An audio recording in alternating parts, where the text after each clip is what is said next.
Oke, yang kita bahas hari ini masih tentang data preparation. Jadi kalau sebelumnya kita menentukan objek ya, menentukan objek dan tipe data. Misalnya kalau kita membutuhkan numerik atau string, nah kita sesuaikan sesuai dengan algoritma dan juga case yang kita hadapi. Nah, kalau sekarang kita akan memproses data dengan teknik-teknik yang lebih lanjut ya, agar data itu nanti siap digunakan untuk modeling, agar data itu nanti kualitasnya bagus. Oke, seringkali kalau kita berhadapan dengan raw data di lapangan itu tidak seideal yang kita inginkan atau kita bayangkan. Jadi misalnya kalau paling gampang yang data-data medis gitu ya. Jadi kalau kita sedang meneliti suatu penyakit, ya biasanya record untuk orang yang sakit itu sedikit gitu ya. Kemudian yang sehat banyak. Nah, itu kan sudah imbalance. Yang kedua, kadang data atribut ya, atribut dari orang yang sakit atau yang sehat itu juga kurang atau ada yang hilang, missing value. Nah, itu juga jadi problem. Misalnya dia tidak mencantumkan usia, kemudian tidak mencantumkan golongan darah, tidak mencantumkan jenis kelamin, dan seterusnya. Nah, itu biasa terjadi di lapangan, karena kadang user nggak mau input data-data seperti itu. Gitu. Atau yang lain, bahkan ini terjadi juga di sinyal gitu ya, di sinyal processing. Ketika kita berhadapan dengan dunia medis misalnya, itu kalau kemarin saya pernah beberapa kali meneliti dataset ECG, elektrokardiograf, itu beberapa detik ya, itu ada data yang hilang dengan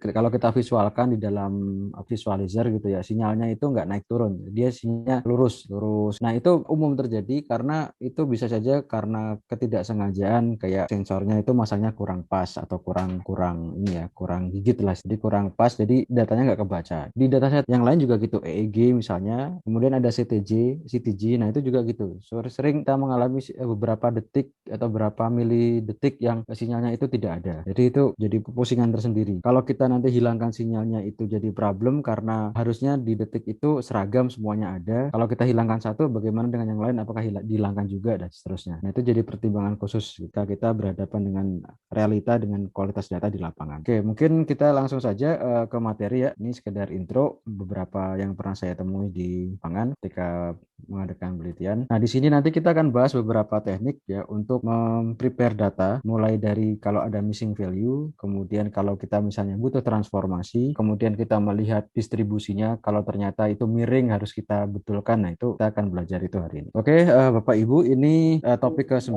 transformasi data ya, masih berkaitan dengan data preparation, melanjutkan modul 8, dan nanti juga dilanjutkan di modul 10, jadi masih dalam rangka data preparation. Ini merupakan lanjutan dari modul 8, kemudian ya ini representasi dan rekayasa feature. Ini adalah salah satu teknik yang penting di dalam data science maupun AI modeling ya, karena fitur itu menentukan informasi apa yang akan kita jadikan sebagai atribut atau sebagai penentu ya, rujukan dalam membuat model AI atau machine learning misalnya. Khususnya kalau kita berhadapan dengan data-data yang harus diproses, harus di-prepare. Apakah ada data-data yang tidak harus di-prepare? Banyak. Contohnya kalau sekarang kita sedang ngetrend di deep learning ya, dengan input citra atau video. Di approach-nya deep learning itu ingin membuat data itu ya as it is, ya sereal-realnya, seasli-aslinya. Jadi tidak di-prepare. Jadi preparation-nya untuk feature engineering-nya itu di dalam modelnya sendiri. Jadi sedikit berbeda dengan konvensional ya, yang kita berada dengan data tabular. Nah, kalau di deep learning itu dia ingin datanya itu as it is gitu ya. Jadi biar modelnya yang canggih, model trainingnya, model yang di training itu yang canggih, yang cerdas. Datanya biarkan as it is. Nah, kalau approach yang lama berkait dengan data di lapangan dan suatu case tertentu, nah itu datanya harus kita prepare untuk menentukan mana yang digunakan, mana yang tidak, mana yang hilang akan diinput agar ada isinya. Kemudian kalau distribusinya itu jelek, maka kita harus bagaimana dan seterusnya. Oke, kemudian nanti dilanjutkan dengan konstruksi data ya di modul 10. Ini mungkin objektifnya menganalisis teknik transformasi data, kemudian melakukan transformasi data, membuat dokumentasi. Oke, ini SKKNI-nya untuk modul 9 dan 10. Kurang lebih di antara dua modul ini, di modul 9 ada dua elemen kompetensi utama, yaitu menganalisis teknik transformasi data dan melakukan transformasi data. Oke, nanti di modul 10 yaitu mengkonstruksi dan Jika membuat dokumentasi. ngomong Oke, nah ini mungkin data transformation dan rekayasa fitur. Jadi apa sih yang dikerjakan gitu ya? Kalau di kita representasi fitur atau pembelajaran fitur, backup atau enggak itu nih? kita menemukan representasi yang tepat, yang diperlukan sesuai dengan data dan juga model gitu ya. Aku bisa ngomong bukan kok. Bapak Ya, Ibu mohon di mute.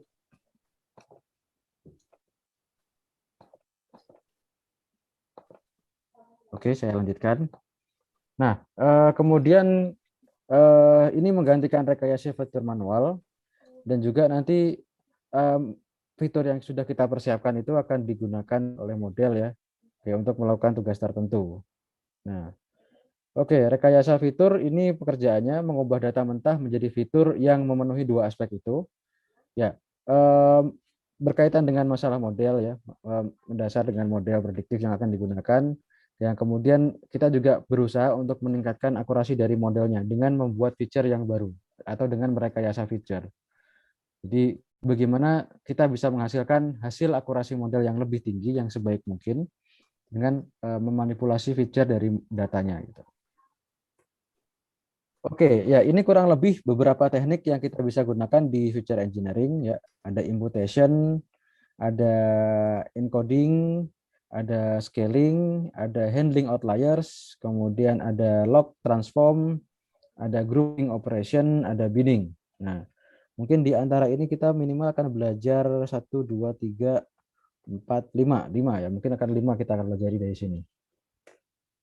Oke, ya yang pertama kita bahas imputation ya. Yang kita bahas yang pertama adalah imputation. Ini adalah teknik yang kita gunakan ketika di dalam suatu data yang kita punya itu ada yang miss atau ada yang hilang, tidak ada. Atau kalau di dalam Excel atau CSV itu blank, kosong. Nah, jadi mungkin ilustrasinya seperti ini ya, ada sel ya, ada kumpulan tabel, ada tabel ya dengan kumpulan selnya. Ini yang hijau ini ada isinya, yang merah itu kosong. Nah, kalau di Excel atau CSV itu kosong aja. Tapi kalau kita nanti baca menjadi data frame itu nanti nilainya none. Nah, nggak ada. Itu representasi dari tidak ada nilainya gitu. Nah, kemudian nanti dari original dataset ini akan kita input ya, namanya imputation. Kita input agar yang kosong-kosong ini nanti berisi.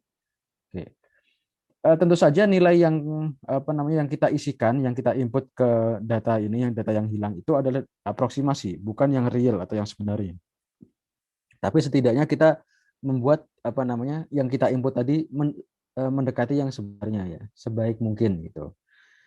Nah, oleh sebab itu kita apa namanya kita bisa perhatikan beberapa kesalahan atau beberapa case ya yang membuat data itu hilang. Nah, di antaranya ada 3 kategori ini.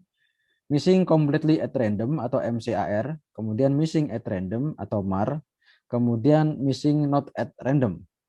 Oke. Eh contoh ya, kalau MCAR ya, missing completely at random, nah itu biasanya hilangnya itu nggak berurutan ya. Ada yang hilang, kemudian nanti jeda berapa record ada yang hilang lagi, jeda berapa kolom ada yang hilang lagi. Intinya tersebar merata gitu, ya. Nggak satu blok. Gitu. Nah, tapi kalau yang satunya ya, missing at random dan missing not at random, itu biasanya kayak gini. Jadi apa namanya hilangnya itu satu ngeblok gitu ya, ngeblok di suatu area gitu. Nah, tapi nanti ada perbedaan antara missing at random dan not at random itu ada perbedaannya. Sebabnya ada perbedaannya ada ya. Di antaranya adalah karena sebabnya, faktor sebabnya. Tapi kalau yang pertama yang completely at random ya itu benar-benar random. Benar-benar tidak kita bisa duga di mana yang hilang. Nah, chord yang di sebelah mana yang hilang. Oke. Nah, kemudian masing-masing case missing value ini nanti punya rekomendasi sendiri-sendiri. Jadi kalau kita MCAR cocoknya pakai metode imputasi yang mana? Kalau pakai MAR, kalau case-nya MAR pakai yang mana? Kalau not at random pakai yang mana? Nah, itu ada rekomendasinya. Oke, yang pertama ini missing complete at random, ilustrasinya tadi sudah ya. Pokoknya datanya hilang di beberapa sel atau beberapa record yang merata gitu ya. Jadi nggak ngeblok satu area. Oke, jadi ini probabilitas suatu instance yang hilang tidak bergantung pada nilai yang diketahui atau nilai yang hilang itu sendiri. Ya, pokoknya benar-benar karena faktor lain gitu ya. Benar-benar karena faktor lain di luar nilai itu sendiri dan nilai yang diketahui. Contohnya ini kalau kita mencetak sebuah print-printan gitu ya, sebuah dokumen, kemudian nilainya ada di situ, nilainya ada lengkap ya, ada kita mencetak tabel di printer, tabelnya lengkap, terus tidak sengaja menumpahkan tinta. Nah, itu kan artinya kita nggak sengaja dan tinta itu menutupi sel-sel yang hilang, yang akhirnya tidak terbaca. Nah, itu kan kita nggak bisa tebak di mana. Nah, dan juga yang hilang itu tidak hilang karena nilai itu sendiri atau nilai yang lain di dalam tabel itu. Nah, itu contoh case-nya di missing completely at random. Benar-benar di luar faktor nilai itu sendiri dan nilai yang diketahui di sebelah-sebelahnya. Oke, yang kedua missing at random itu masih nilai yang hilang ya. Probabilitas instance yang hilang itu mungkin bergantung pada nilai yang diketahui. Oke. Mungkin bergantung pada nilai yang diketahui tetapi tidak pada nilai yang hilang itu sendiri. Oke, jadi karena temennya ya, karena nilai yang di sebelah-sebelahnya gitu ya. Oke. Oke, ya misalnya gini, di sensor ya, kita membaca sensor. Oke, nilai sensor suhu itu apa namanya? Hilang tidak bergantung pada suhu ya. Dan suhu yang aslinya benar-benar suhu, tapi mungkin tergantung pada faktor lain misalnya baterainya habis ya, jadi pembacaannya tidak tepat dan seterusnya.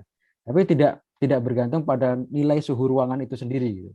Jadi nilai suhu yang hilang tadi mungkin apa namanya? Hilang karena masalah faktor baterai dari termometer, bukan karena suhu ruangan. Gitu. Oke, nah, itu contohnya untuk MAR ya, missing at random. Nah, yang berikutnya missing not at random. Oke, nah nilai probabilitas sebuah instance yang hilang atau nilai yang hilang dapat bergantung pada nilai variabel itu sendiri. Oke, nah contohnya di sini di suhu ya, di suhu.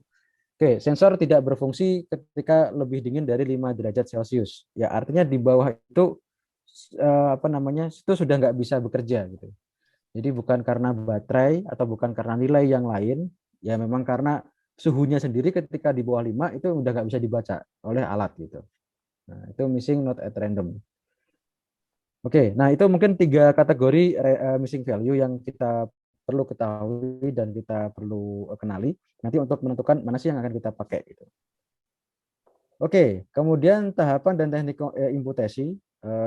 Ya, intinya flow-nya seperti ini. Kita punya data ya, punya incomplete data atau raw data yang ada yang hilang, ada missing value-nya. Kemudian kita input data, kita input data ya. Kemarin kita ada definisi, ada dataset, ada data, kemudian ada datum ya. Kalau data berarti rujuknya ke satu record, jadi satu baris gitu ya. Kalau datum satu sel, satu variabel aja gitu. Satu variabel di satu record. Kita input data, kemudian kita analisis resultnya, kemudian kita pull, kita kumpulkan lagi gitu. Ya, mengapa perlu dianalisis? Karena nanti kita perlu melihat ulang apakah distribusinya berubah atau gimana mengecil, membesar meannya. Nah, itu perlu kita lihat. Oke, teknik imputasi yang umum digunakan ini ya. Kita melihat tipe variabelnya dulu. Kalau tipe variabelnya itu numerik, kita bisa gunakan imputasi dengan mean atau median. Oke, dengan rata-rata atau nilai tengah yang terurut gitu ya. Atau kita bisa dengan gunakan nilai suka-suka nah, atau arbitrary. Yes, pokoknya kita intensi aja. Pokoknya kita kasih aja. Misalnya kalau di dalam sinyal itu beberapa orang menggunakan praktis arbitrary. Jadi kalau tidak ada nilainya itu dianggap nol. Nah, atau kalau enggak minus ya. Minus satu gitu. Nah, berarti itu enggak ada, artinya enggak ada gitu.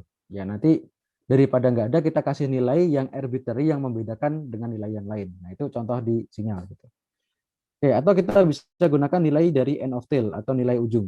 Nah, biasanya mu ya, mu atau mean ditambah 3 kali standar deviasi biasanya kalau yang dibilang end of tail ini. Oke. Oke, kemudian kalau tipe datanya kategorik kita bisa input dengan apa namanya? Yang sering muncul atau modus ya. Jadi nilai yang sering muncul di dalam kolom itu atau atribut itu yang mana? Nah, itu dijadikan sebagai pendekatan yang untuk diinput. Atau kita bisa tambah kategori yang hilang. Jadi kita buat suatu nilai baru yang merepresentasikan bahwa itu nilainya hilang atau enggak ada gitu. Oke. Oke, ini contoh imputasi mean atau median ya. Oke, ini ada tabel, oke, ada yang none ini ya. None ini berarti nggak ada nilainya. Dan ini kalian kalau masuk algoritma bisa pusing, bisa apa namanya, bisa error karena ada nilai yang tidak dikenali. Nah, kita nanti input ya dengan mean atau dengan median, misalnya nanti yang kosong-kosong ini akan terisi. Bapak Ibu bisa lihat di sini untuk kolomnya sama pasti meannya sama ya, berarti ini sama 7 sama 7 gitu. Nah, di sini mean yang di kolom ini kalau 3 ya 6, ini mean yang di sini tadi 11 ya, berarti 11 yang dipakai. Jadi dicari nilai mean by kolom atau by atribut gitu. Oke, nah ini contoh ya, nilai ada age yang ada nilai kosongnya, oke. Kemudian dicari meannya, nah itu yang akan dijadikan sebagai nilai imputasi, nilai untuk sel yang kosong. Nah, NA diganti 36, 36,2 ini juga. Oke, imputasi dengan mean atau median ini ada pro dan kontranya, kurang lebih sebagai berikut ya. Pro-nya mudah dan cepat, ya gampang ya, tinggal cari mean dari setiap kolom, menjadikan itu nilai aproksimasi. Bekerja efektif untuk dataset numerik yang kecil. Oke. Cocok untuk variabel numerik ya jelas karena mean median ya. Untuk data untuk data yang missing value-nya itu MCAR, missing completely at random. Jadi cocok untuk kasus seperti ini. Nah, oke.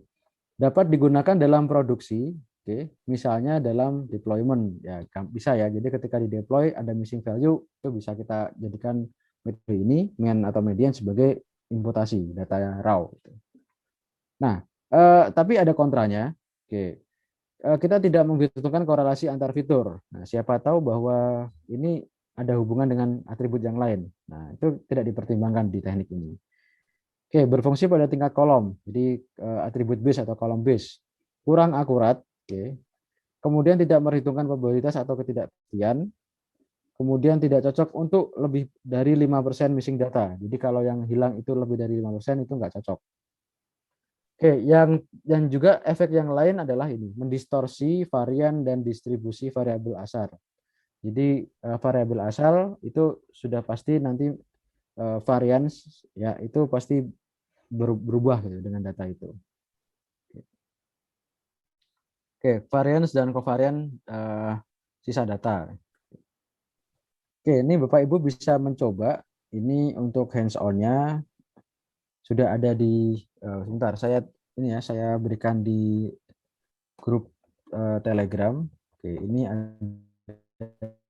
hands on yang bisa kita pakai untuk mencoba. Oke, ini ada 2 paket.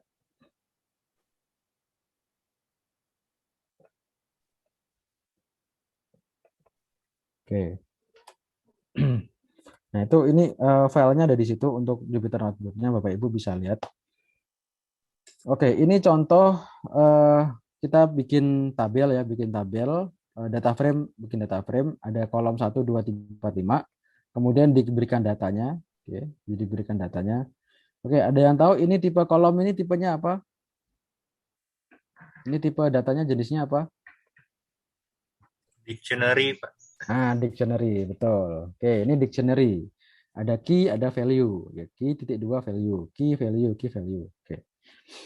Oke, kemudian kita buat data frame di sini, sengaja diberikan beberapa NaN ya, dengan NP NaN dari NumPy. Oke, kemudian di sini kalau kita lihat, nanti setelah jadi data frame, ada yang NaN, ada yang hilang. Nah, oke, kemudian di sini kita bisa gunakan imputation dengan dengan mean ya, dengan perintah atau fungsi fillNA. Oke, fill yang na atau nan gitu ya. Jadi yang kosong-kosong tadi diinput dengan mean. Tentunya mean masing-masing kolom. Oke. Oke, setelah di output di print ulang ya, dilihat ulang datanya sekarang sudah ada isinya. Yang tadi kosong-kosong sudah ada isinya. Oke.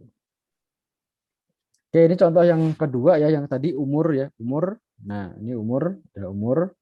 Ada 2 yang nan, kemudian dibuat data frame, cuma 1 kolom ya, umur aja. Ya.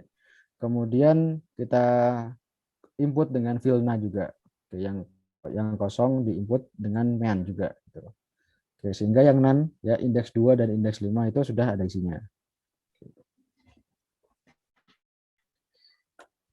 Oke, ya berikutnya imputasi suka-suka. Ya ini apa namanya ya sesuai dengan intensi si pembuat programnya ya. Oke, jadi tidak diinput dengan nilai yang ada yang di sekitar atau yang di dalam kolom, tapi diinput dengan nilai suatu nilai yang kita masukkan secara suka-suka. Oke, nah ini pro-nya ya. Ketika kita punya case asumsi datanya itu tidak missing at random. Nah, jadi missing not at random ya. Oke. Nah, kemudian mudah dan cepat diterapkan untuk melengkapi dataset. Nah, jadi contohnya yang tadi saya sebutkan yang suka-suka tadi, kalau di sinyal kami pernah membuat imputasi sinyal yang hilang di suatu detik atau menit ya, atau di suatu indeks itu dikasih 0. Kalau enggak min 1. Nah, nanti metodenya juga mengenali itu bahwa min 1 itu artinya enggak ada sinyal gitu.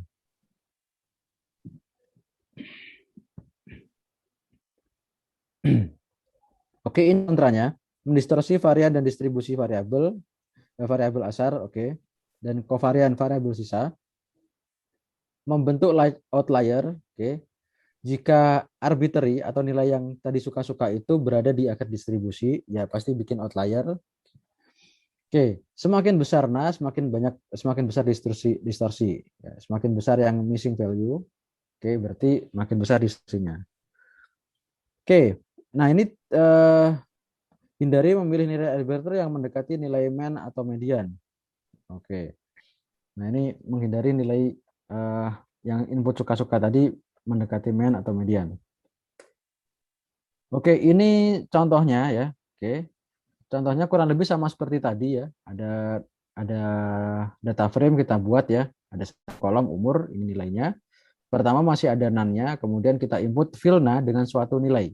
Kalau tadi kan pakai mean ya. Nah, ini pakai nilai, suatu nilai langsung di state secara clear gitu ya. 99. Oke. Oke, berikutnya ada imputasi end of tail. Nah, ujung ya, imputasi dengan memberikan nilai ujung. Nah, mirip dengan imputasi suka-suka, hanya saja nilainya kita ambil dari nilai ujung. Nah, oke, cocok untuk variabel numerik ya karena ini numerik. Nah, oke, jika distribusinya normal, maka kita bisa memilih nilai arbiternya, nilai yang kita inputkan itu sama dengan mean plus 3 kali standar deviasi. Nah, tadi sudah saya sampaikan. Ini nilai ujung. Nah, nilai ujung itu dianggapnya ini, mean plus 3 kali standar deviasi. Lebih dari itu outliers. Sama juga, mean dikurangi 3 kali standar deviasi, itu juga ujung bawah. Nah, ini ujung atas ya. Di ujung bawah, di setelah itu dia apa namanya outliers juga gitu. Jadi outlier ada di atas dan di bawah. Oke, oke. Jika variabelnya skew, tadi kan normal ya, maka kita bisa gunakan aturan IKR proximity. Oke, 75 sama 25 ya. Oke, jadi limitnya kalau kita datanya skew, ya, nah itu limit paling tingginya adalah ini 75 kuantel atau Q3 ya. Q3 ditambah IQR kali 3. Oke.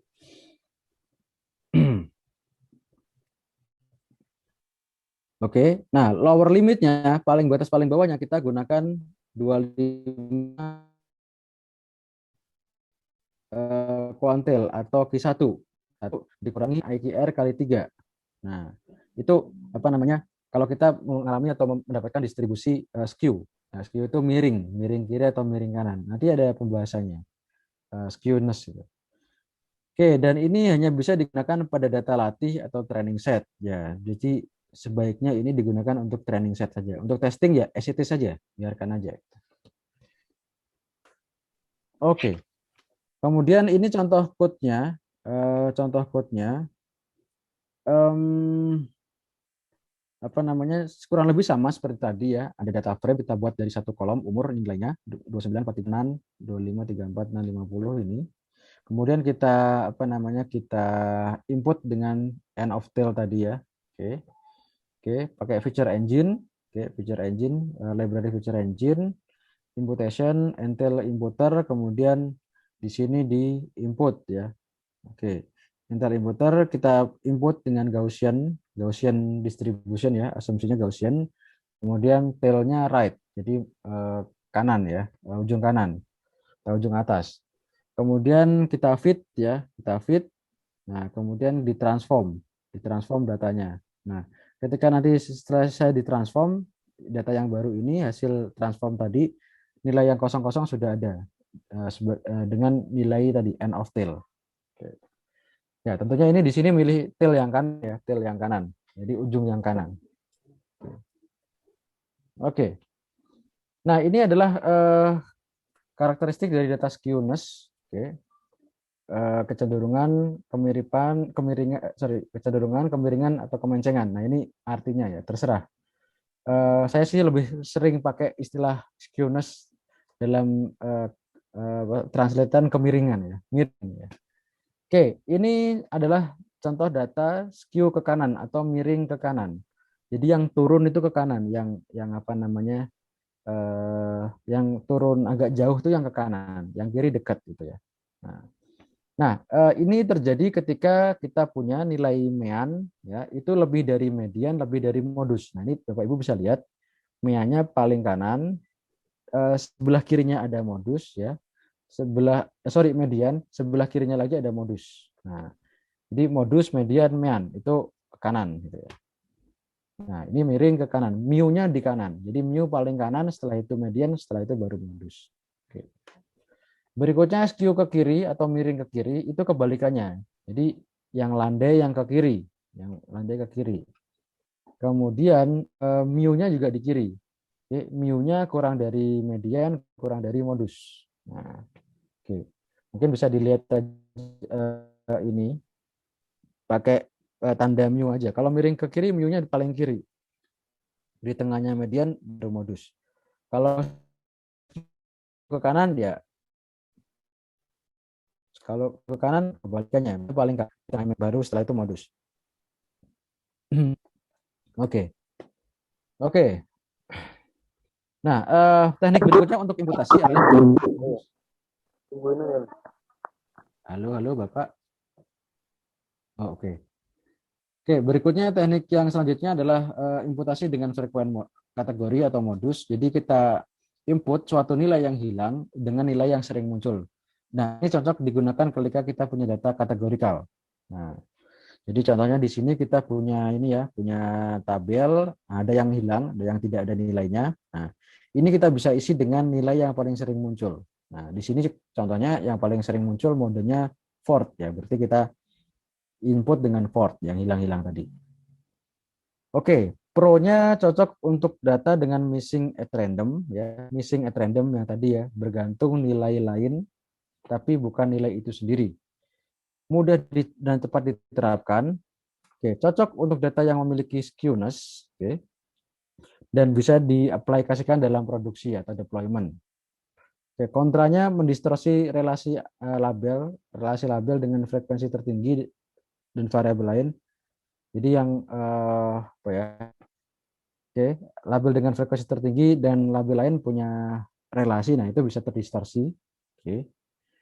Kemudian menghasilkan overrepresentation jika banyak data yang missing. Nah, jadi kalau datanya banyak yang hilang, nah itu bisa jadi representasi ketika diinput nanti akan berbeda dengan yang harusnya atau yang seaslinya. Oke, ini contoh imputasi dengan menggunakan modus ya atau frekuen. Oke. Oke, ini gampang pakai scalar input, pakai metode modul simple inputer. Oke, kemudian di sini ada data frame, kita buat data frame seperti tadi. Oke, kolomnya namanya make, ini nilai-nilainya. Oke. Kemudian kita input ya. Setelah ini yang apa namanya yang nan ini kita input. Nah, oke, simple inputer kita buat inputer dengan strategi most frequent di sini. Lalu kita fit. Nah, oke, ketika di fit ya sudah, yang tadinya kosong-kosong sudah ada isinya. Port.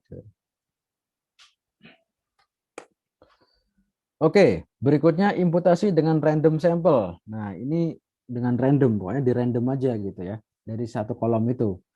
Ya, bukan kolom lain ya. Kolom itu aja gitu. Ya, masa gender diisi dengan age gitu kan nggak mungkin juga. Oke, ya contohnya di sini gender diisi ya terserah mau male atau female, pokoknya random aja. Jadi isinya bisa beda antara satu missing dengan missing yang lain. Jadi misalnya di sini missing yang di gender atas ini female, yang bawah diisi dengan male. Ini juga demikian age ada yang diisi 34, ada yang diisi 25. Nah, intinya di input by random. Oke, cocok untuk data missing at random. Oke. Oke, kita mengganti missing value dengan nilai lain dalam distribusi yang sama dari variabel asli. Jadi kita input dengan nilai yang sama sehingga akan bisa mempertahankan apa namanya varian dari variabel tersebut. Selain itu juga mudah dan cepat ya, tinggal random aja. Kontra ya karena randomness kita tidak bisa jamin itu benar atau setidaknya mendekati benar ya karena itu random ya. Kemudian kita membutuhkan memori besar ketika deployment ya karena kita harus membutuhkan nilai yang asli, data yang asli ketika kita mau random ya. Jadi seluruh record harus dicatat gitu. Oke. Ini contoh inputasi dengan random ya. Pakai engine input feature engine imputation, random sample inputer. Oke, kemudian buat data frame seperti biasa. Nah, ini ada yang kosong ya, gender, ada yang none, age juga ada yang none, terus diinput dengan random tadi ya. Oke. Ini masih membuat data frame-nya ya. Oke. Kemudian dibuat inputernya, random inputer dengan random nilainya terserah, ini bebas. Terus di fit. Nah, kemudian ditransform. Kita ditransform sudah ada nilainya. Jadi yang kosong sudah terisi dengan nilai random. Oke, berikutnya kita bisa juga imputasi dengan nilai 0 atau konstanta. Oke. Contoh di sini yang kosong-kosong di sini diisi dengan konstanta 0. Kemudian di call 3 juga demikian, di call 2 juga demikian. Yang kosong-kosong dikasih nilai 0. Agar tidak ada agar ada isinya ya, tidak kosong dan juga sekaligus untuk menandai bahwa itu adalah nilai konstanta saja, sementara nilai aslinya tidak ada gitu. Oke, ini Bapak Ibu bisa mencoba juga hands-on-nya kurang lebih sama membuat data frame ya.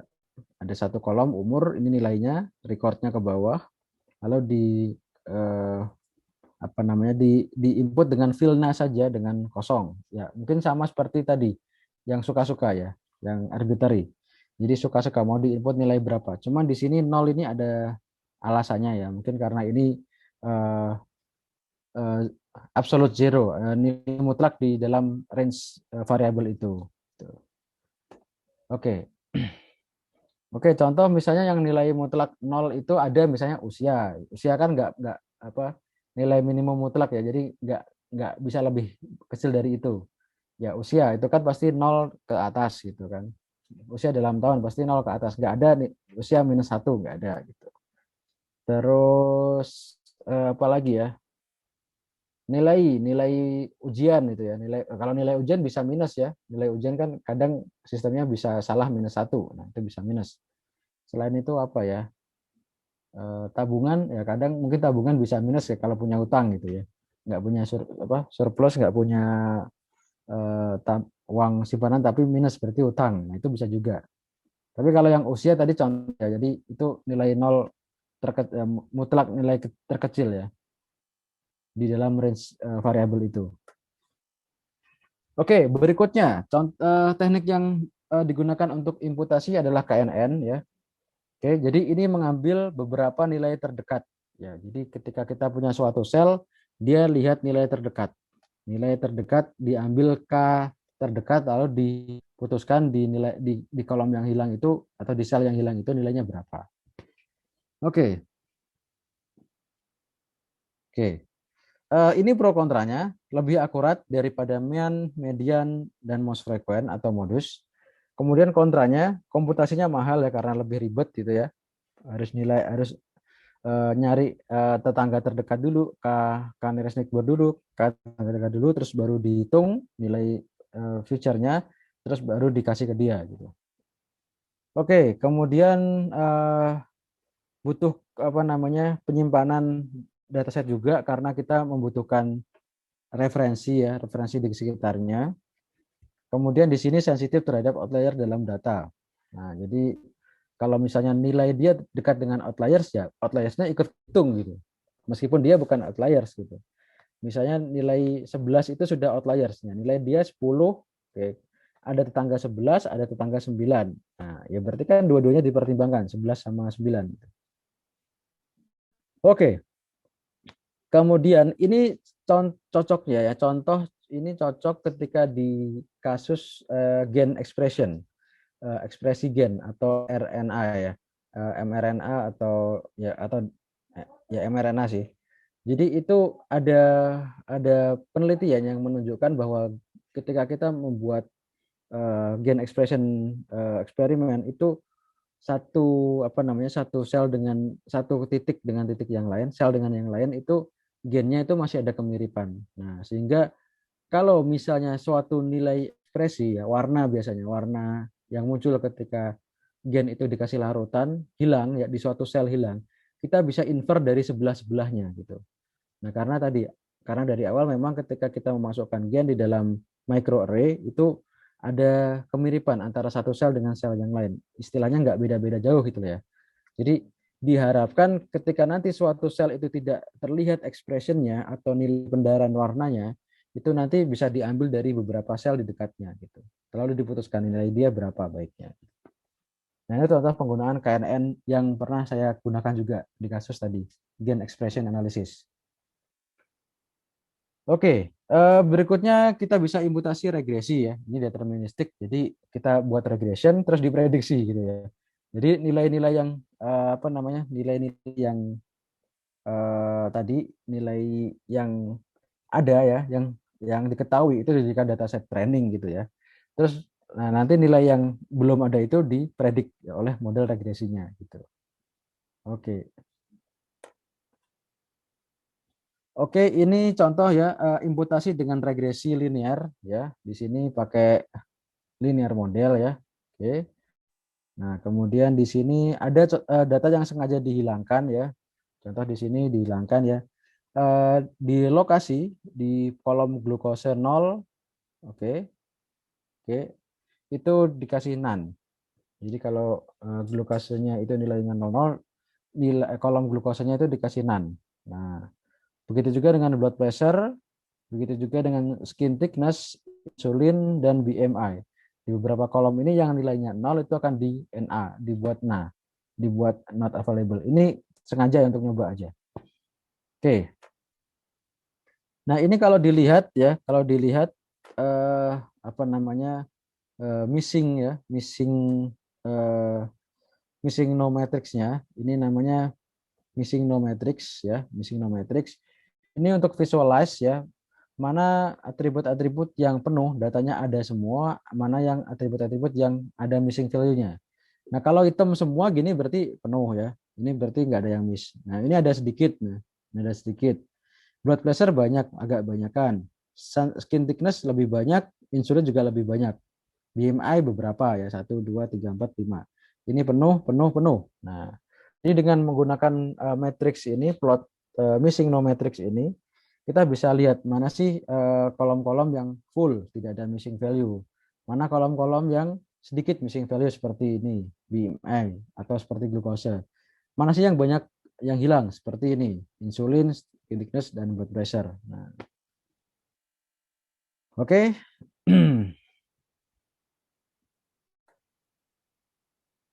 Oke, ini di sini pakai deterministic regression imputation ya. Oke. Oke, kemudian dipredik ya. Jadi nilai yang hilang tadi diprediksi dengan hasil training. Nah, sehingga nanti setelah dimasukkan ke data frame yang awal tadi sudah nggak ada yang hilang. Nah, kurang lebih flow-nya begini. Nanti detail metodenya atau code-nya Bapak Ibu bisa lihat sendiri di IPNB. Oke, ini masih lanjutan tadi ya. Ini masih lanjutan tadi. Oke, ini untuk insulin dan thickness, insulin dan skin thickness. Oke, ini dia apa namanya?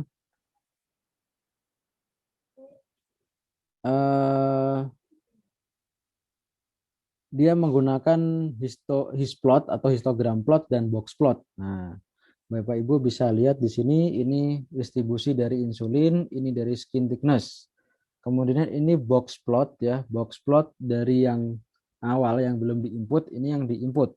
Nah, Bapak Ibu bisa melihat, jadi kalau yang ini ya, yang di batas atas bawah ini biasanya Q3 dan Q1. Ini Q1, ini Q3, yang di tengah ini kalau nggak median ya mean. Kayaknya sih median ya. Oke, kemudian yang atas ya, yang atas ini adalah Q3 ditambah 3 kali standar deviasi. Yang di bawah, batas bawah itu adalah Q1 dikurangi 3 kali standar deviasi.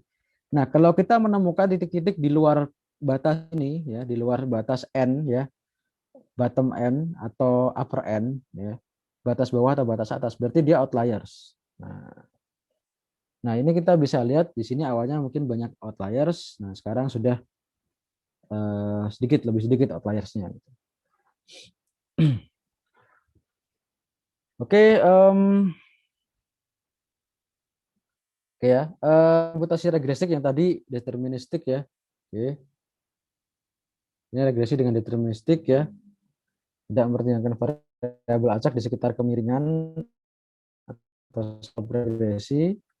Nah, yang ini stokastik, jadi kita bisa pertimbangkan apa namanya tadi yang tidak dipertimbangkan di deterministik. Gitu. Oke, sebentar saya pause sebentar ya.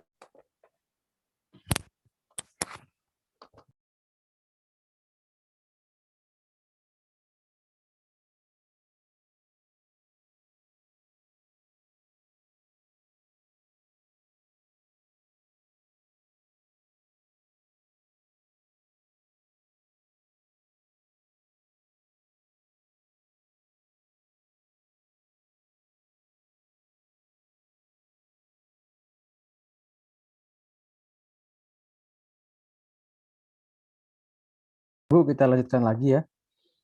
Oke, jadi ini stokastik ya, namanya stokastik kan ada probability ya dari satu variabel ke variabel yang lain. Nah, ini jadi lebih bisa memodelkan apa namanya memprediksi dengan lebih bagus gitu ya. Nah, kalau tadi misalnya yang sebelumnya kalau yang regresinya cuma linear aja gitu ya, linear aja. Oke, ya jadi dia mempertimbangkan ya membuat aproksimasi linear. Nah, kalau ini lebih bagus, jadi dia bisa membuat apa namanya prediksi yang lebih merata sesuai dengan distribusi data yang awal. Gitu. Oke, ini contohnya kurang lebih sama. Tadi dibuat beberapa masih missing value dulu ya. Oke, ini oke value. Kemudian di sini sebentar.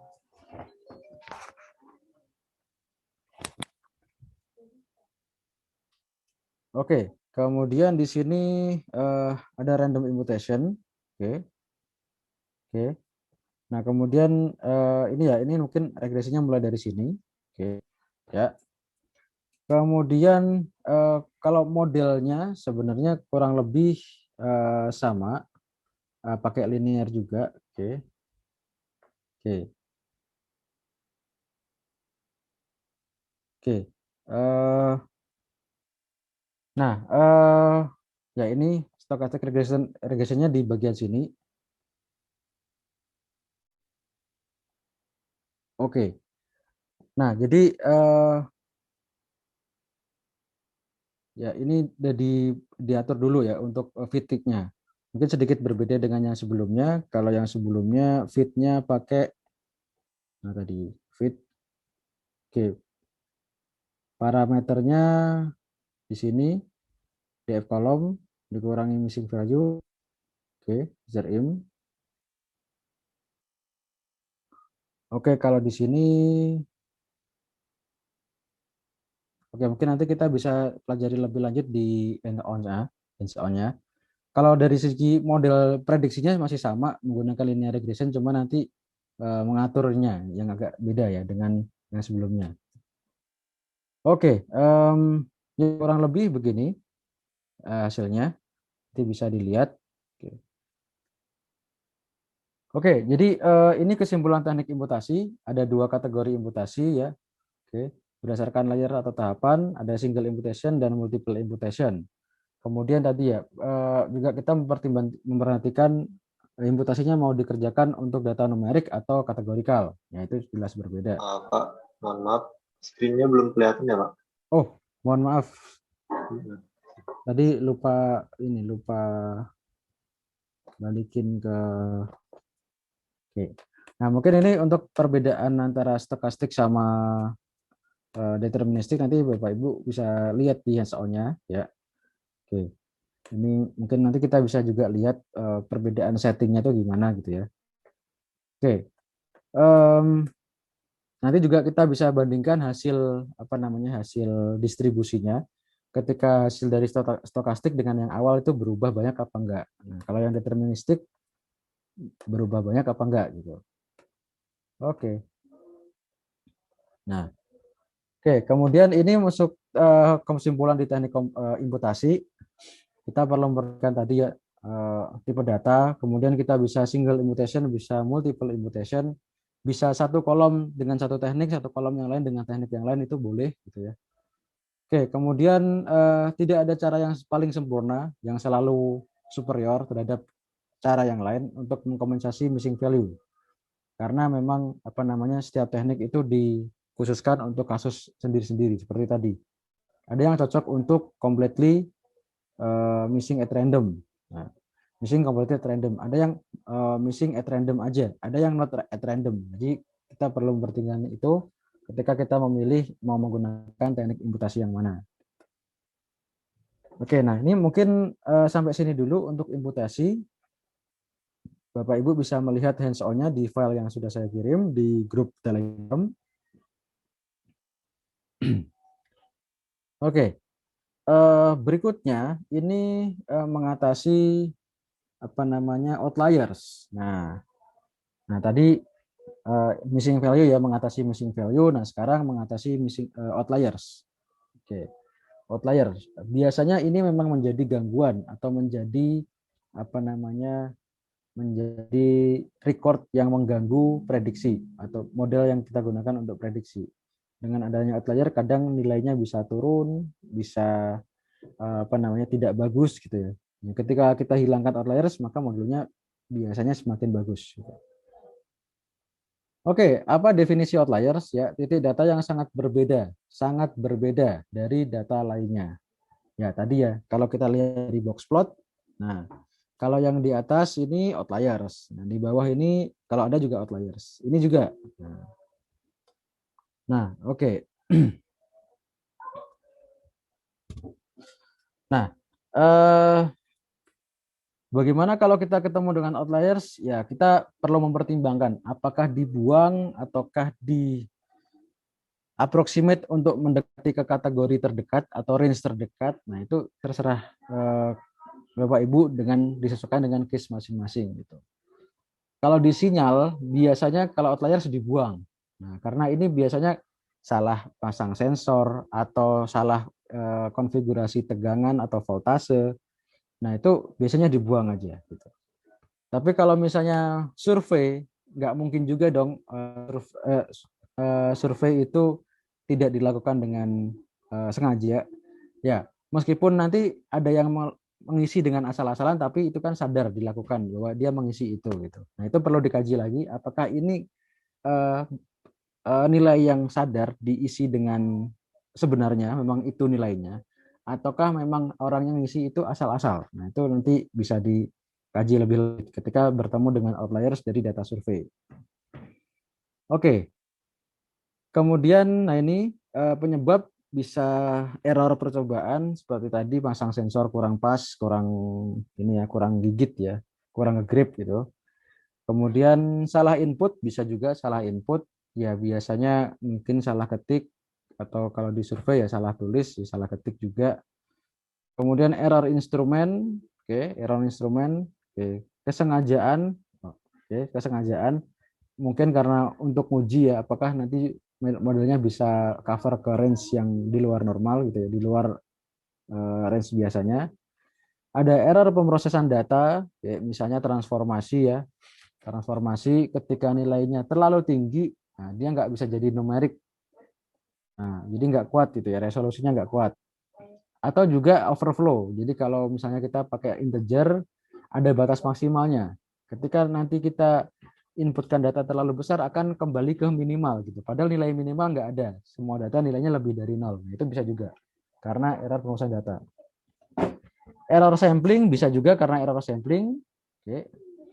Nah, tapi juga memang bisa saja itu karena wajar ya, sesuatu yang hal yang wajar, bukan error gitu. Memang ya ada outliers gitu. Ini contoh kasus ya di dalam kuliah misalnya selalu ada outliers. Ini saya juga sering menemukan mahasiswa yang outliers. Misalnya begini, ada suatu mata kuliah yang nilai rata-rata itu cuma 65, nilai ujian tuh 65. Tapi ya Tetapi ada 3 mahasiswa yang nilainya itu 95, 96, 97. Nah, jadi setelah mahasiswa yang 96, 97, 96, 95 tadi, setelah itu bawahnya itu langsung jatuh drastis 70 gitu, atau 80. Nah, itu kan bisa dikatakan yang nilai yang 95 ini outliers gitu. Ya. Nah, itu contoh gitu. Sorry, kalau nggak salah tadi nilainya bukan 60 rata-ratanya, 40. Jadi rata-ratanya cuma 40. Setelah 40 ya itu naik ya 45, 40 sampai 50 ada, 50 sampai 60 ada, 60 sampai 70 ada, dan sedikit yang di atas 70. Nah, tapi ada mahasiswa yang dari 70-an lompat ke 90. Nah, itu outliers. Kalau kita sertakan data outliers tadi untuk istilahnya nanti mengatur nilai akhir, nah itu bisa banyak yang nggak lulus gitu. Karena ada outliers yang membuat data itu sudah nggak bisa dinaikkan lagi, tidak bisa dikompensate lagi. Tapi kalau kita hilangkan dulu sementara outliers, baru kita katrol istilahnya ya, kita shift distribusinya agar nilainya itu dari 40 ke 60, nah itu masih banyak yang lulus gitu. Nah, itu contoh ya kalau kasus di dunia apa namanya di penilaian akhir gitu.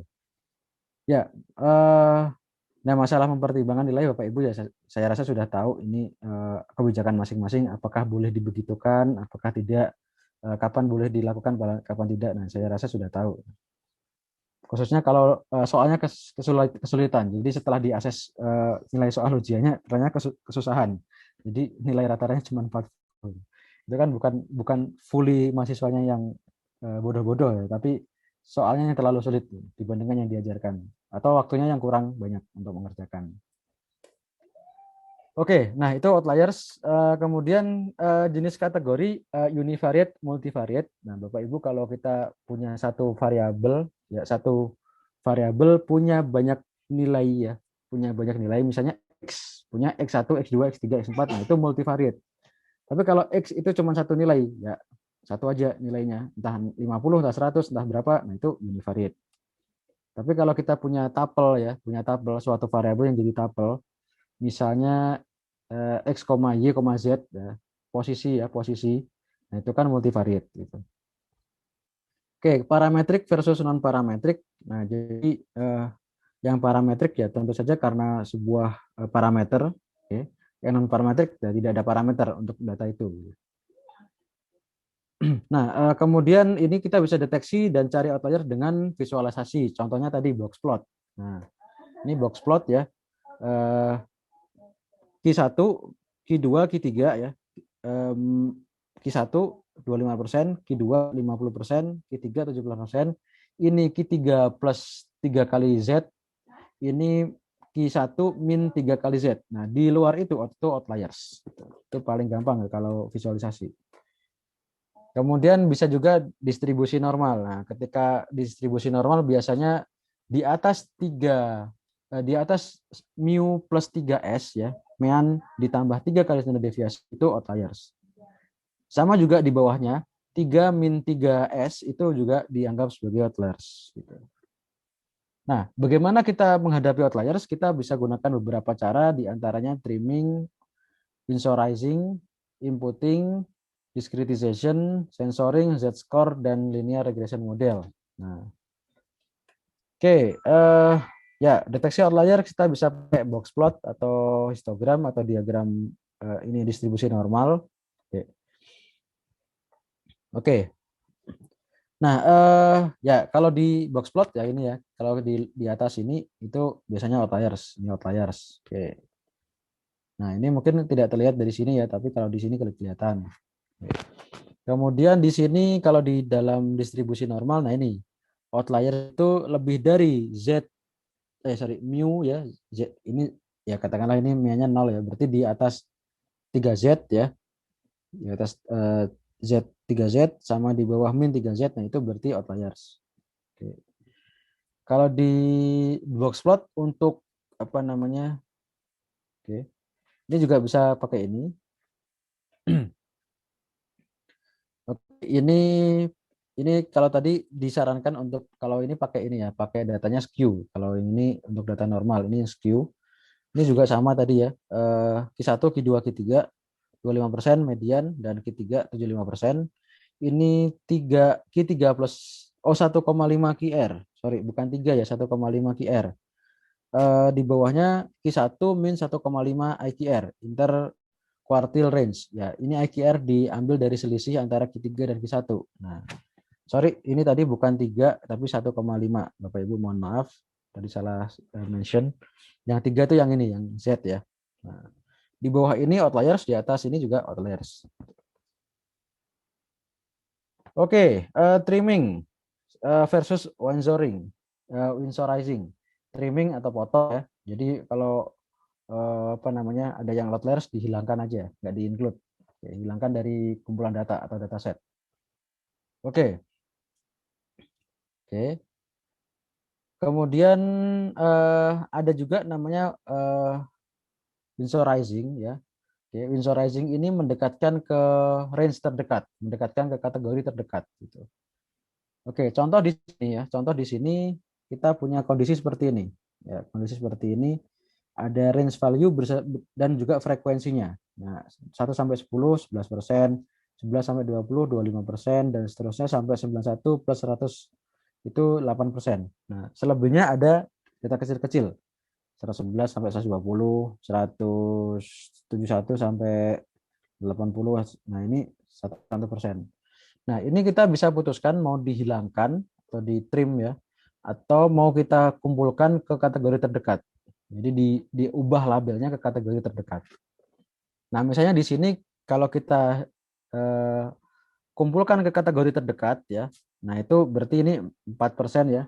4% itu ditambahkan ke kategori terdekat yaitu 91 sampai 100. Ya, berarti yang di sini tadinya 8% jadi 12%. Nah, ini dikumpulkan ke sini 12%.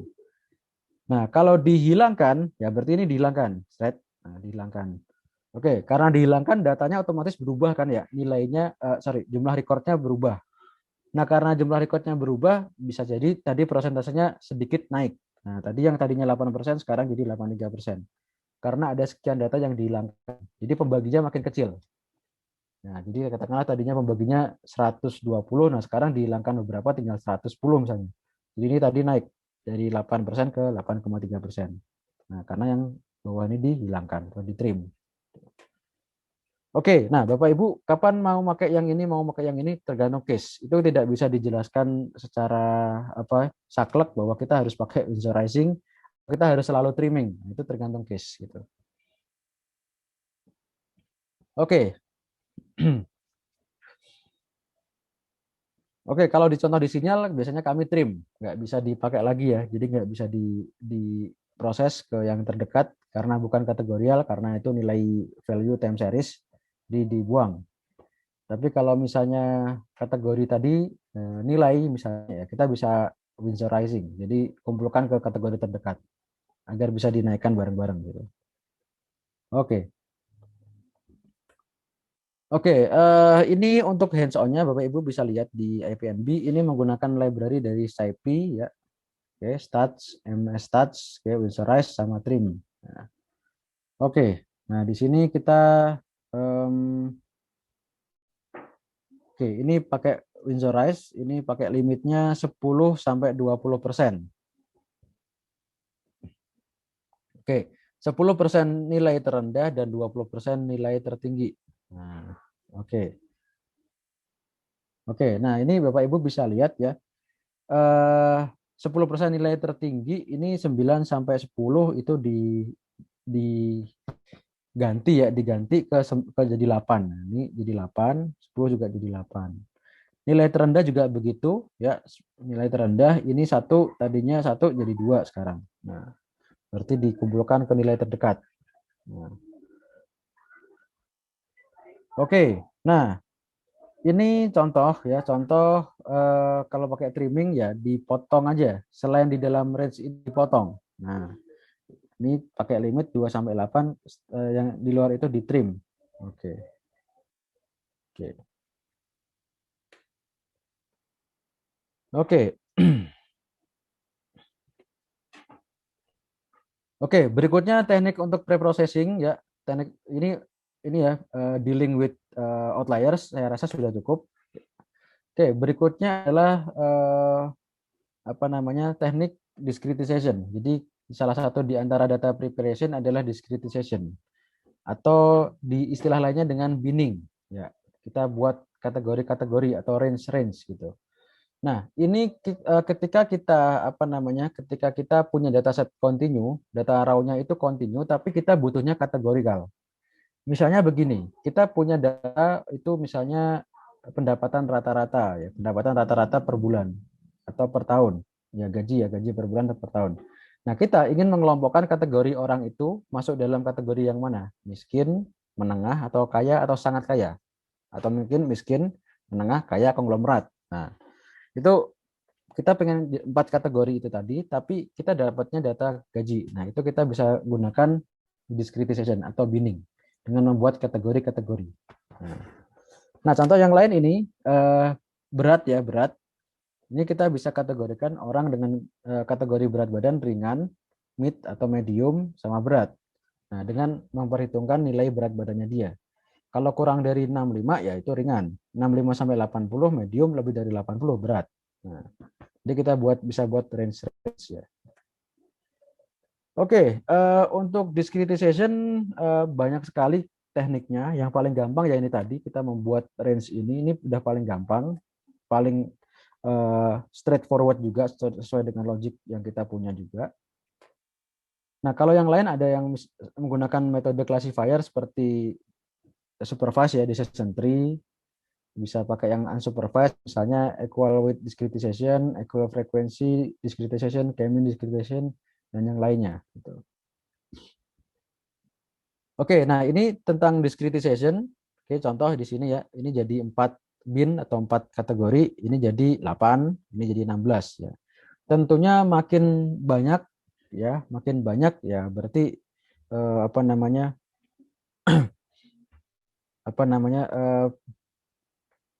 oke, makin banyak ya berarti kita makin punya kelas ya, banyak kategori gitu. Oke, ini pro-nya dapat diterapkan pada kategori atau numerik ya, dua-duanya bisa. Nah, jadi dari kategori ke kategori bisa, dari numerik ke numerik juga bisa. Nah, itu dua-duanya bisa. Oke, kemudian ini menurut perspektif atau rule of thumb ya, bisa membuat model itu lebih bagus ya, lebih robust terhadap overfit. Jadi lebih mudah untuk mendapatkan hasil yang lebih bagus gitu. Kemudian kontranya ya meningkatkan kinerja perhitungan. Ya jelas kita punya continue harus kita discretization. Mengorbankan informasi yang jelas ya karena continue itu informasinya exactly segitu ya. Kalau discrete itu kan range gitu. Sehingga tidak benar fully ya, tidak fully yang seaslinya gitu. Oke. Kemudian untuk kolom data numerik dapat menyebabkan redundansi untuk beberapa algoritma. Oke. Kemudian untuk data kategorik, label dengan frekuensi rendah berdampak negatif pada robustness model statistik. Jadi nilai recordnya sedikit ya, jumlah recordnya sedikit setelah di bin tadi dibuat kategori, itu bisa mengakibatkan performanya jelek di kategori itu. Jadi kayak tadi misalnya ya, berat badan kita punya ringan, medium, tinggi. Ternyata yang berat badan tinggi cuma sedikit gitu ya, cuma 10%. Ya kemungkinan nanti model bisa mendeteksi yang berat badan tinggi atau berat itu juga susah gitu. Jadi nggak serobas kelas yang lain atau kategori yang lain. Oke.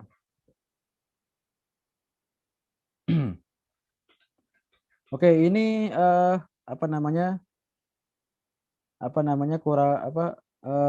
kontranya juga. Ini ada rekomendasi untuk ukuran data dengan 100.000 baris, 100.000 baris disarankan menggabungkan label atau kolom dengan record yang kurang dari 100 menjadi kategori baru. Nah, ini misalnya begini, kalau kita punya data 100.000 ya, tapi misalnya awalnya ada 10 kategori penyakit. Di aritmia itu banyak penyakit misalnya RBBB, PES, right block, ventricle fibrillation, atrial fibrillation, dan seterusnya. Nah, kadangkala kita punya record satu penyakit atau dua penyakit itu kecil. Total ada 100.000 baris, tapi atau nggak nyampe 100 gitu ya, 90 atau 80. Nah, itu disarankan untuk menggabungkan kategori itu. Gabungan kategori itu menjadi kategori baru gitu. Oke. Nah, itu kasus kalau kita menggunakan binning. Oke, nah ini hands on-nya Bapak Ibu bisa lihat. Oke, ya ini ya, ada data dari CSV. Ini kalau di kalau di print ini datanya. Oke, ada data bin CSV, ada item, ada harga. Kemudian di sini ada buat bin, ini dibuat binning ya, 4 kategori, 4 range ya. Oke, tentu saja dengan dari min ke max ya, dari min ke max, dari harga min ke max. Ya, ini berarti oke. Jadi ini binnya ya, ada 4 ya. Oke, 1.500, 1.500, 31.000, 333, 61.000 dan 91.000. Nah, ini 4 kategori. Oke. Nah, kemudian ini dibuat dibuat kategori ya. Oh, oke. Ini dibuat kategori. Berarti 4 bin, ini 4 batas ya, 4 batas berarti 3 kategori. Ya, 1.500 sampai 31.000, 31.000 sampai 61.000, 61.000 sampai 91.000. Nah, ini ada 4 batas, tapi ini ada 3 kategori. Nah, di sini di map menjadi murah, standar, mahal. Nah, 1.500 sampai 31.000 itu murah, 31.000 sampai 61.000 itu standar, di atas 61.000 sampai 91.000 itu mahal. Nah, ya pokoknya dijadikan 3 kategori ini aja.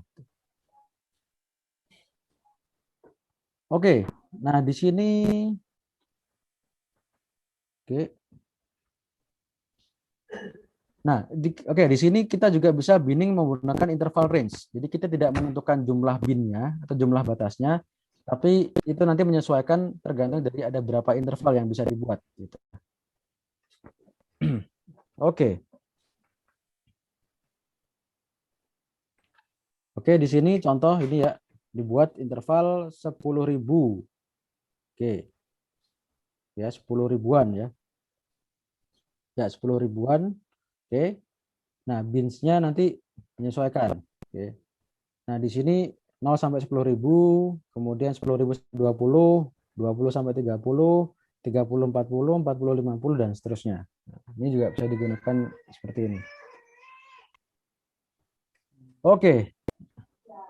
Dengan KiCad, nah ini langsung saja ya pakai tiga kategori. Ini 3 kategori atau berapa ini?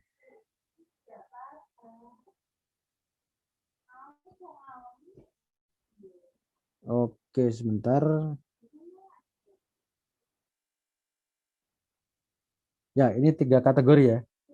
3 kategori.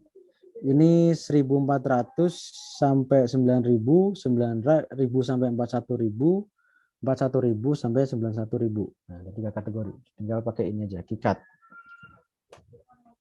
Oke, ini adalah discretization atau binning. Kita mengubah data numerik ya, data real menjadi data kategorikal, atau dari kategorikal yang banyak menjadi kategorikal yang lebih sedikit. Nah, berikutnya kita bisa kerjakan juga di data preparation yaitu scaling. Oke, penskalaan. Jadi misalnya paling gampang ada metode yang menggunakan nilai RGB ya. Green blue itu 0 sampai 1. Tapi kan data aslinya 0 sampai 255. Nah, berarti kita scale gitu. Oke. Oke, kemudian contohnya di sini usia itu dari range 1 sampai 150. Kemudian gaji itu memiliki range 10.000 sampai 100.000. Nah, itu kita bisa scale ke nilai baru yang kita inginkan, range-nya berapa. Nah, memang beberapa metode itu lebih bagus ketika semua atribut itu di scale ke dalam satu scale yang sama. Ya, misalnya ya, kalau kita bermain dengan data 3D, LIDAR ya, point clouds, itu kan ada posisi XYZ dari setiap poin. Nah, permasalahannya posisi XYZ itu tidak sama satuannya. Ada yang menggunakan GPS ya, GPS sehingga nilainya paling banyak ya 180 itu ya. 0 sampai 180 atau minus 180. Tapi ada yang menggunakan satuan meter sampai jutaan meter, sampai 1 juta meter atau puluhan ribu meter atau ratusan ribu meter. Tentu saja kalau kita menggunakan GPS kan lebih mudah ya, lebih mudah. Ya, range-nya cuma segitu-gitu aja gitu. Nah, tapi kalau yang tadi per meter itu kan X-nya misalnya nanti di dalam suatu lokasi itu cuma puluhan ribu, sedangkan Y-nya itu ratusan ribu. Nah, ini kan nilainya kontras ya. Range-nya sendiri sudah beda. Nah, itu perlu di scale ke skala yang sama gitu. Oke. Nah, oke, kemudian metode scalingnya bisa ini ya, bisa ada beberapa di sini. Oke. Ya, ada scaling dengan metode standardization. Ya, standardization, ada yang menggunakan normalization. Oke, kalau ke standardization ya ini sudah jelas dibuat standar ya, distribusi standar. Nah, distribusi standar itu gimana? Distribusi standar itu adalah distribusi normal atau Gaussian yang mu-nya atau meanya di 0 dan standar deviasinya 1. Berarti nanti dari nilai berapapun akan di range ke tadi, range distribusi normal. Meanya akan di 0, standar deviasinya 1. Ya tentu saja ada yang minus juga, karena kan mean di 0 ada yang di kanan, ada yang kiri. Ya, berarti ada yang positif, ada yang negatif. Nah itu standardization. Nah, metode scaling yang lain adalah normalization. Jadi ditransform menjadi range baru. Ya, kita definisikan range-nya baru. Misalnya tadi, ketika saya punya RGB 0 sampai 255, itu saya ingin standarisasi menjadi 0 sampai 1. Nah, itu ya, dengan formula ini. Atau misalnya tadi GPS, ya GPS X sama Y itu misalnya dalam meter awalnya 0 sampai 500.000 untuk X, Y-nya 0 sampai 1 juta. Nah, itu akan pengen saya standar X-nya itu dari 0 sampai dari minus 180 sampai 180, Y-nya itu dari minus 90 sampai 90. Nah, misalnya seperti itu. Itu normalization. Ini sebenarnya min max ya. Sorry, mohon maaf uh, ini satu ini ya. Ini satu Oke, ini ya, satu ini mirip sebenarnya dua ini. Kalau yang scaling min max ini ada lagi, bukan yang ini, mohon maaf. Oke, min max itu yang enggak ada. Nah, ini yang ini ya. Oke, min max normalization. Oke, ini sebenarnya kalau saya lebih suka menyebutnya min max saja ya. Min max scaling. Nah, kalau normalisasi itu ada yang menggunakan istilah normalisasi itu diubah ke distribusi normal gitu ya. Oke, distribusi normal itu distribusi yang mu-nya di 0, standar deviasi 1. Ya, tapi nggak apa-apa. Pokoknya bisa diubah dengan dua cara itu. Min max scaling atau diubah ke ini, standardization. Jadi ke distribusi normal. Oke, mungkin untuk istilah nanti saya coba carikan yang lebih baku ya, yang lebih cocok gitu ya. Kalau saya lebih suka nyebut yang ini tuh min max scaling. Nah, ini saya lebih suka nyebutnya min max scaling. Kalau yang ini normalization. Nah, cuman ini menurut yang membuat slide dari tim penyusun slide ini kok standardization, ini normalization. Nanti kita coba cari istilah yang benar gitu. Yang jelas yang satu diubah ke distribusi normal, yang satu diubah ke range scaling yang didefinisikan. Nah, gitu. Oke. Oke, nah ini oke.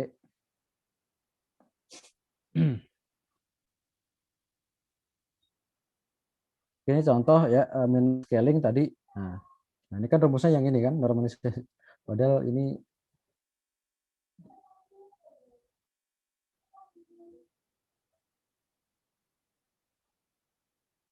oke. Ya, nanti saya cari istilah yang lebih tepat untuk dua ini. Ini istilahnya apa? Tapi yang jelas ini mengubah ke distribusi normal. Ya, distribusi normal tuh ini di tengah-tengahnya 0 ya. Oke, meanya 0. Oke, standar deviasinya 1. Nah, kalau min max scaling ya tadi kita transform nilainya ke satu scale yang baru gitu ya. Oke. Ini kemudian ini contoh yang mana nih?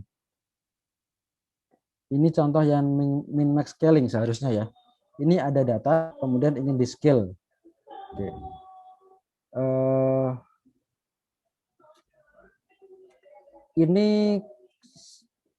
Ini min max scaling, tapi ini kayaknya rumusnya salah ya Pak Ibu ya. Jadi kalau nggak salah sudah diklarifikasi. Tadi kan data min ya, data yang lama dikurangi min dibagi max dikurangi min. Nah ini kalau yang ini bukan yang ini salah ini.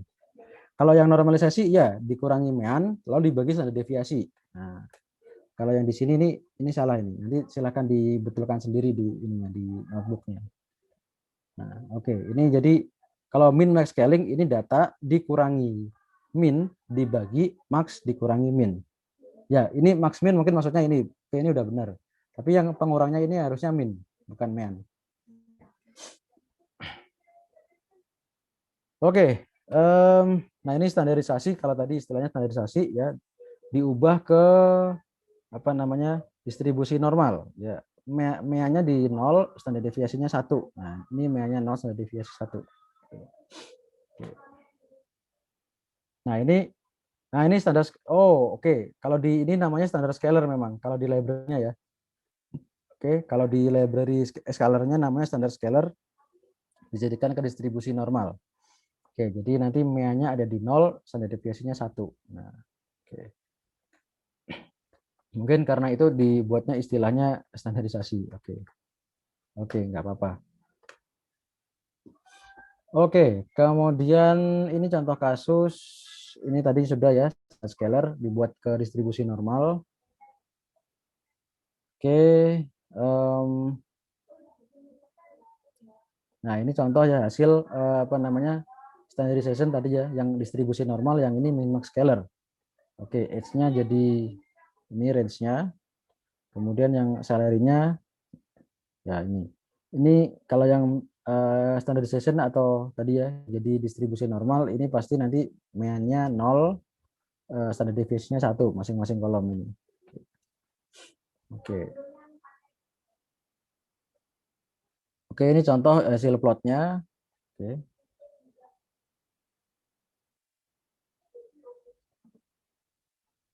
Oke, ini dihitung lagi ya ketika sudah di standardization sama di min max normalization tadi. Dihitung apanya ini? Oh, standar deviasinya ya, standar deviasinya. Oke, ternyata ya kan nilainya range-nya beda ya. Jadi ini sebenarnya oke, nilai secara numeriknya ya memang gitu ya. Min max normalization standar deviasinya lebih kecil ya dibandingkan standardization. Ya karena tadi standardization itu menjadikan distribusi normal, standar deviasinya masih 1 gitu. Ya 1 kurang lebih dikit lah gitu ya. Nah, tapi kalau min max scalar kita nggak bisa jamin itu standar deviasinya berapa gitu. Nah, ini juga. Oke. Oke, Bapak Ibu, ini untuk materinya kurang lebih ada pertanyaan dulu sampai sini. Kalau hands on-nya ada di Jupyter yang sudah saya kasih di grup tadi ya. Oke, ini oke, mulai dari imputasi ya, imputasi mean median, imputasi arbitrary yang suka-suka, end of tail, terus pakai yang frekuen atau pakai modus, kemudian ada yang imputasi dengan random, dengan konstanta atau nol, dengan deterministic regression, dengan ini tadi ya sengaja dibuat missing value beberapa. Oke, kemudian dengan regresi yang stokastik. Oke. Nah, kemudian ini trimming versus winsorizing, jadi menghilangkan versus mengelompokkan ke kelompok terdekat. Oke. Scaling ya, scaling tadi yang standard scaling atau normal distribution ya, ke normal distribution, kemudian ke ada yang min max scaling. Nah, oke, ada lagi ini apa namanya materi yang tadi juga sudah saya share. Ini ada materi lagi itu Jadi pemrosesan di dataset yang lain. Kalau yang tadi kan kita berhubungan dengan kategorikal dan numerik ya. Mungkin ada contoh lain, misalnya kalau kita punya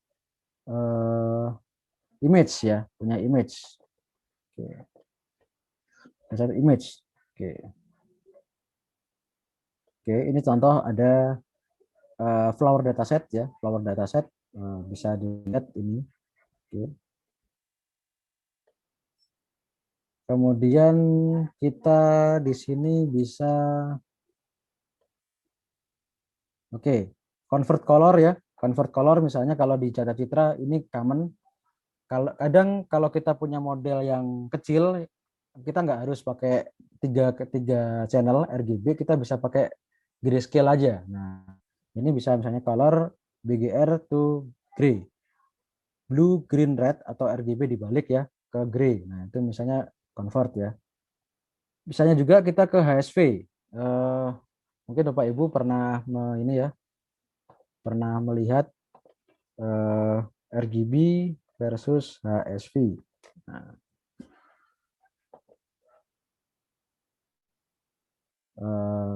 example. Jadi kalau yang kita sering lihat itu pakainya RGB, tapi kalau di dalam image analisis biasanya metode itu lebih mudah ke HSV. Nah, ini kalau RGB, nah ini kalau HSV seperti ini. Gitu. Jadi biasanya image itu lebih mudah menggunakan HSV. Kalian konvensional ya, kalau deep learning ya kurang lebih sama aja gitu. Oke, nah itu untuk dataset citra kita bisa pakai itu. Bisa pakai color apa lagi ya? Oke, bisa pakai apa lagi nih metode-metodenya? Ya, dan lain-lain. Nah, Bapak Ibu nanti bisa lihat. Nah, oke.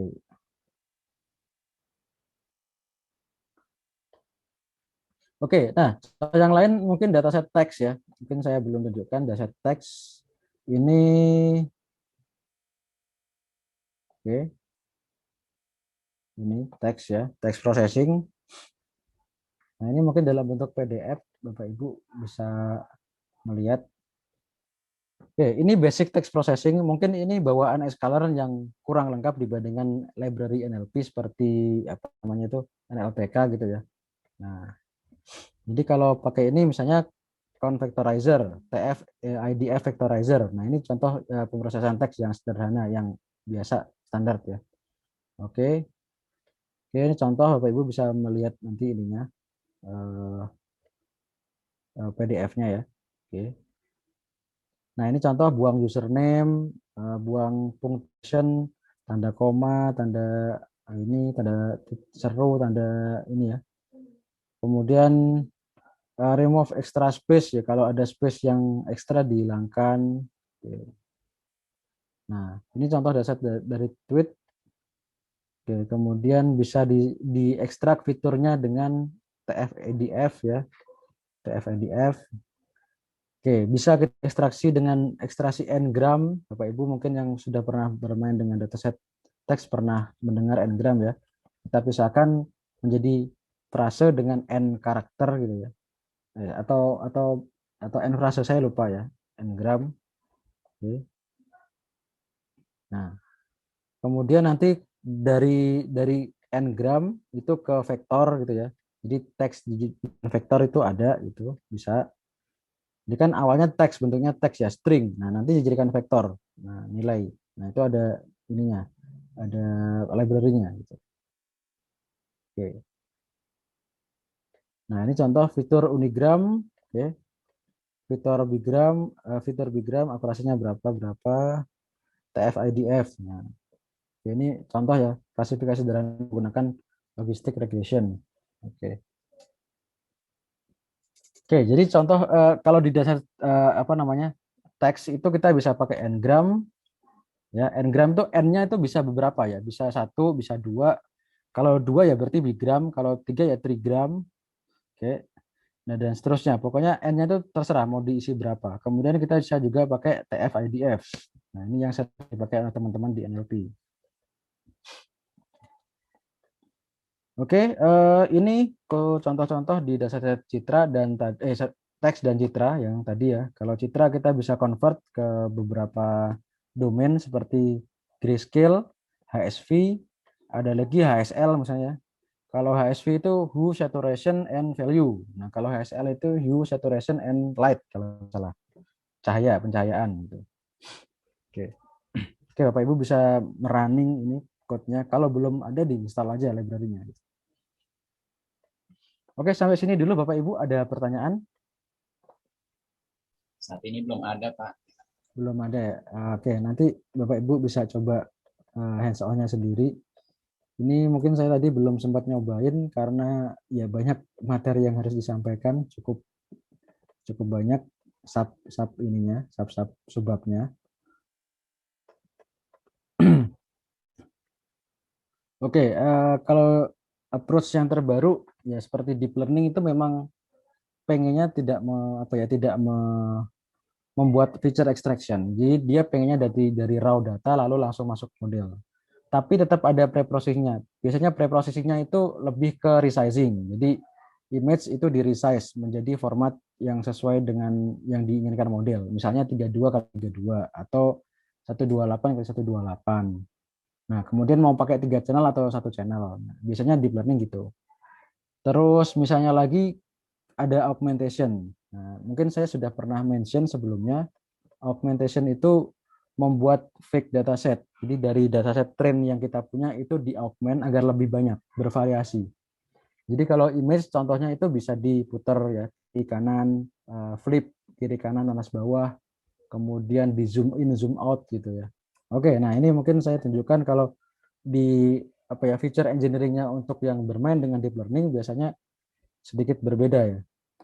Jadi bukan banyak masalah missing value atau normalization atau scaling atau binning ya, tapi lebih ke arah augmentation dan juga resizing. Nah, mungkin ini contoh image augmentation ya.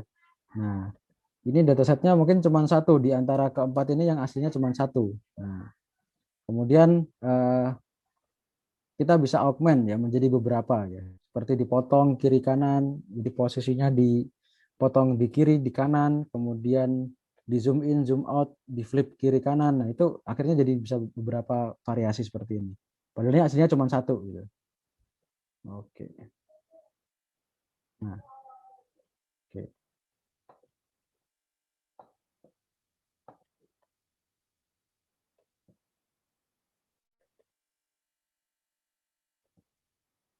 Oke, contoh lain ini dari TensorFlow kalau Bapak Ibu juga bermain dengan deep learning. Ini contoh augmentation image ya, yang mirip seperti tadi. Nah, ini ada gambar satu data ini ya, satu image ini. Nah, kita bisa mengenerate banyak dataset training yang lebih variasi ya, bervariasi dengan ini. Oke, dengan augmentation seperti misalnya di ini apa namanya flip ya, random flip dan random rotation. Ini flip ya bawah terus di rotate sedikit gitu. Ini kan lebih bervariasi dibandingkan satu gambar tadi. Nah, kemudian misalnya lagi ya ini bisa pakai apa namanya invert color. Jadi RGB-nya tiga-tiganya di invert. Ya, misalnya kalau tadinya 0 jadi 255 jadi 0. Kalau 10 berarti jadi 245. Pokoknya invert ya, di invert gitu ya. Oke. Nah, ini contoh kalau Bapak Ibu, nah ini mungkin kayak gini nih, kalau di Linux ada contoh invert. Ini Windows saya begini ya, Windows saya ada putih, ada hitam di atasnya. Ini kalau saya invert jadinya begini. Nah, ini invert. Oke. Nah, ini mungkin kalau tadi, nah saya invert, jadi yang ini kebalikannya, jadi yang sini gitu ya. Nah, oke. Nah, oke, saya invert. Oke, kemudian bisa di zoom juga ya, di zoom juga. Jadi dipotong, di zoom itu bisa. Gitu. Nah, atau diatur brightness-nya. Nah, diatur brightness-nya. Oke. Di apa namanya di augment, di resize. Nah, di resize dari di rotate gitu ya. Ini di resize kayaknya nggak cuma di rotate aja, di rotate aja. Cuman ininya lebih besar ya. 0 sampai berapa nih? Ya, ini nggak di ini ya, kayaknya nggak di perbesar, cuma di rotate aja. Oke. Oke, ini based on brightness ya, brightnessnya bisa diatur. Nah, di crop ya di crop, nah, random crop, jadi cropnya yang bagian mana itu bisa di crop, crop, crop, crop, crop. Oke. Oke, mungkin ini contoh preprocessing di dalam namanya data preparation untuk model-model yang menggunakan dataset Citra, khususnya bagi yang menggunakan modelnya itu deep learning, gitu. Kalau yang tadi itu khususnya untuk data tabular yang biasanya Excel atau CSV, tabular ya, ada baris, ada kolom, baris menyatakan record, kolom menyatakan atribut. Oke, mungkin kalau tidak ada, saya rasa sudah cukup untuk kelas hari ini, sudah lewat juga. Oke, dari saya akhiri sekian dulu Bapak Ibu. Jika nanti ada pertanyaan, kita bisa diskusikan di grup Telegram. Kemudian, oh ya, ini tugas hari ini. Oke, sebentar. Mas Terry, tugas hari ini ada di deskripsinya ada di mana ya? Di modul Pak, tugasnya itu kuis. Oh, tugasnya Tugas kuis. kuis lagi. Oh, oke, kuis lagi. Oke, Bapak Ibu Iya. tugasnya kuis. Soalnya di sini kok nggak ada gitu. Biasanya ada gitu di slide sama di Word-nya gitu, di modul Word-nya. Baik, untuk tugas modul 9 kuis, Bapak Ibu silakan kerjakan sebaik mungkin. Kemudian hands on-nya tadi juga dicoba sendiri gitu ya. Jadi minimal di run sendiri, meskipun tidak dimodif, nggak masalah. Yang penting coba di run aja untuk bisa dapat feel-nya. Oke, kita cukupkan sekian dulu Bapak Ibu. Terima kasih atas perhatian dan kehadirannya. Mohon maaf apabila ada kekurangan dan kesalahan. Selamat siang. Assalamualaikum warahmatullahi wabarakatuh. Semoga sehat selalu Selamat siang Pak terima Anwar. kasih. Makasih ya Terima Pak kasih Anwar ya. Bapak. Yuk, Makasih sama-sama Pak. Bapak Ibu.